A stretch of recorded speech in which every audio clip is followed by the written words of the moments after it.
প্রিয় ভিউয়ার্স, আপনারা যারা বাংলালিংক সিম ইউজ করেন, আজকের ভিডিওটা তাদের জন্য। তো বাংলালিংক সিমে আপনারা যারা স্পেশাল কল রেটে কথা বলতে চান, বিশেষ করে 60 পয়সা মিনিটে কল রেটে কীভাবে কথা বলবেন সেটা আজকের ভিডিওতে দেখাবো, ঠিক আছে? তো দেখেন, এখানে যে স্পেশাল কল রেট আছে, এখানে কিছু বিষয় লেখা আছে। দেখেন, আপনি যদি মাসে 174 টাকা রিচার্জ করেন, 74 টাকা রিচার্জ করলে আপনি 30 দিন পর্যন্ত 60 পয়সা সেকেন্ডে কথা বলতে পারবেন, 60 পয়সা মিনিটে কথা বলতে পারবেন। তাহলে আপনি যদি 174 টাকা রিচার্জ করেন, তাহলে আপনি 1 মাস ব্যাপী 1 পয়সা সেকেন্ড মানে 60 পয়সা মিনিটে কথা বলতে পারবেন।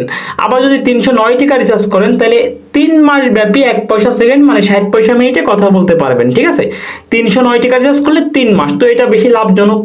আবার যদি আপনি 709 টাকা রিচার্জ করেন, তাহলে কিন্তু 1 বছর ব্যাপী 1 পয়সা সেকেন্ডে কথা বলতে পারবেন।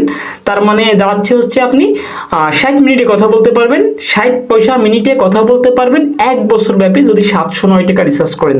তাহলে আপনি আপনার সুবিধা মতো যেটা আপনি পারেন, যদি 174 পারেন তো 174, যদি 309 পারেন 309, অথবা যদি 709 পারেন তাহলে 709 টাকা রিচার্জ করবেন। তাহলে আপনি 1 মাস ব্যাপী বা 3 মাস ব্যাপী অথবা 1 বছর ব্যাপী আপনি 60 পয়সা মিনিট 1 পয়সা সেকেন্ডে কল রেটে কথা বলতে পারবেন।